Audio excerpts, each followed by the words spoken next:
अच्छे लोगों के साथ बुरा क्यों होता है?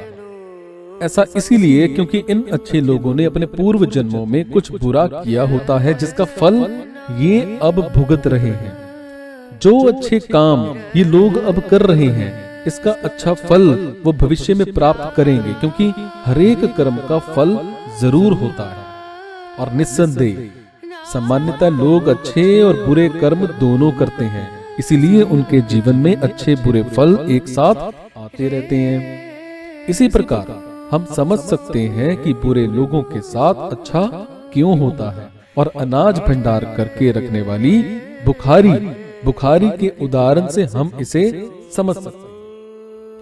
समय समय पर इस बुखारी के में ऊपर से गेहूं डाला जाता है और नीचे बने मार्ग से निकाला जाता है।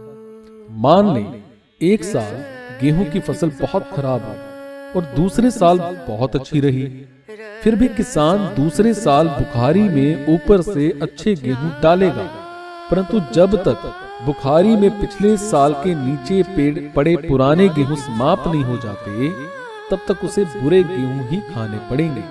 इसी प्रकार भले ही इस समय अच्छा जीवन जी रहे हैं, अगर हमारे पूर्व जन्मों के बुरे कर्म अभी तक समाप्त नहीं हुए हैं तो हमें दुख ही भोगने पड़ेंगे। परंतु एक बार बुरे कर्म समाप्त होने पर हमारे अच्छे कर्म फलीभूत होने लगेंगे। कर्म विकर्म से मुक्ति।